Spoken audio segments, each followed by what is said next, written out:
Ever since I can remember, I've been fascinated in how small, seemingly minute pieces can come together and make something shockingly magnificent. Perhaps this is why I chose the artwork I did, Plexus number 27 by Gabriel Dawe, which is located at Crystal Bridges in Bentonville, Arkansas. Through observing Dawe's artwork, it becomes quite clear that his background played an important role in his inspiration. In the same way, learning of Dawe's background gives insight into his works. Growing up in Mexico, exploring textiles and embroidery were seen as activities associated with women and were forbidden to him. While he could not participate himself due to cultural norms, he watched as his grandmother embroidered and taught her granddaughters to embroider. Having been surrounded by the vibrant colors of Mexican culture, Dawe now reflects such in his work, despite his art's contradiction with what his culture traditionally finds to be for men. With work such as Plexus number 27, every move you make, even a turn of your head, will give you a unique perspective on the piece. Through this, Dawe conveys to the viewer that each person has a unique perspective we must try to understand. Dawe has made many other works who are similar to Plexus number 27 in that the medium is thread, wood, and hook. Despite the similarity, each piece is just as unique as the different perspectives they each provide. In order to gain the ability to make such pieces, Dawe attended a variety of universities, gaining additional cultural knowledge along the way. Dawe's college career began at the Universidad de las Americas in Puebla, Mexico, where he gained an honors graphic design bachelor's degree. During his studies there, he was able to receive even more perspectives through an academic exchange program to the Nottingham Trent University in Nottingham, United Kingdom. Most recently, Dawe became a Master's in Fine Arts candidate at the University of Texas at Dallas. While this piece may be simple in the components it incorporates, those components together achieve great examples of the elements and principles of art.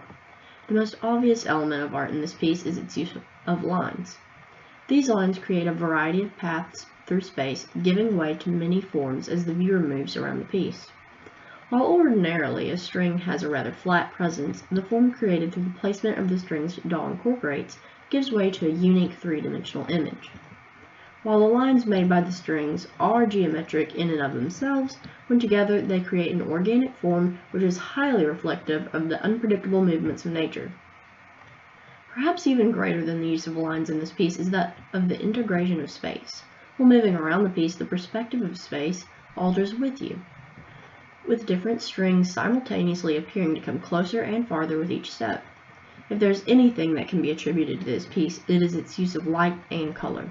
In Dawe's Plexus number 27, he incorporates many of the colors of the visible spectrum, ranging from red, the color which has one of the largest wavelengths, to a deep blue, which has one of the smallest wavelengths. When looking at the style of this work, it is both non-representational and illusionistic. While first looking at Plexus number 27, one thinks for a second they have beheld the work, only to realize they have not seen the true reality of the piece when they take their next step. Dawe's works, including Plexus number 27, are the epitome of postmodernism. Like most works that fit into postmodernism, this work rejects the traditional values and politically conservative assumptions of those before it, giving way to a new, enriched form. With this rejection of traditional values, such as here social norms, Dawe's work is in line with reflecting the widespread disillusionment of current value systems.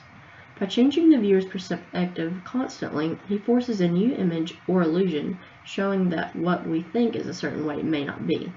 In the same manner, he implores us to search further, to improve our way of thinking, not going by one piece of the puzzle, but rather by zooming out into the bigger picture. I chose this piece because I have honestly never seen anything like it. Over all the pieces I have seen near Fayetteville, including the enthralling works at Crystal Bridges, this one surprised me. After looking at the exhibit that comes before it, you think that you're just going to be exiting down a stairway to the next exhibit. However, this piece hanging above the landing between stairways shows that some of the most beautiful things are contrary to what or where you would expect them to be. I loved how I could walk up and down the stairs, constantly gaining a new perspective of what the piece portrayed. Along with the different angles standing for the various perspectives we should recognize, I feel that there is also value in the great number of strings which make up the work. To me, these symbolize the coming together of the various perspectives that exist within our world, and how their being combined can create something beautiful and unexpected. One thing is for certain, this piece, no matter how long you observe it, leaves you lost in thought and wishing to look further.